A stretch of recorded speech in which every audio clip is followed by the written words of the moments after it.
Ito tayo ng chicken. Iprito natin siya. Ayan, magluluto po tayo ng chicken. Binalawang ko na lang yan. Pakulok-kulin lang natin siya ng mga 15 minutos. And then ipapride natin siya. Lagyan natin siya ng toyo. Kalamansi juice po. Pepper. Red pepper para may konting kick po siya. Nor cubes. Daon ng laurel. Lalagyan natin ng water.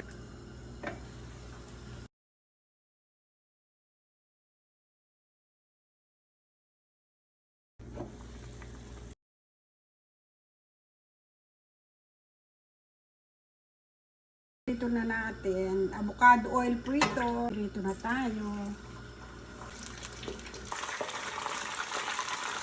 Ay, ang ganda ng ano niya, kulay niya.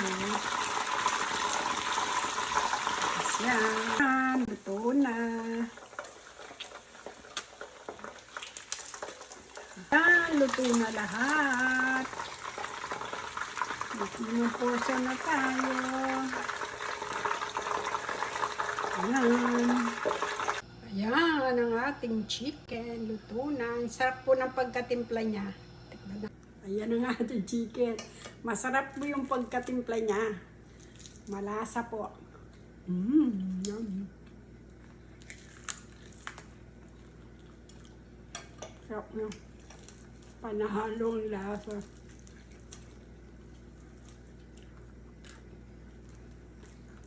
Kain po tayo. Pag nagmumukbang po na ganito, hindi ko po maubos yung mga nakain ko. May na lang po talaga akong kumain.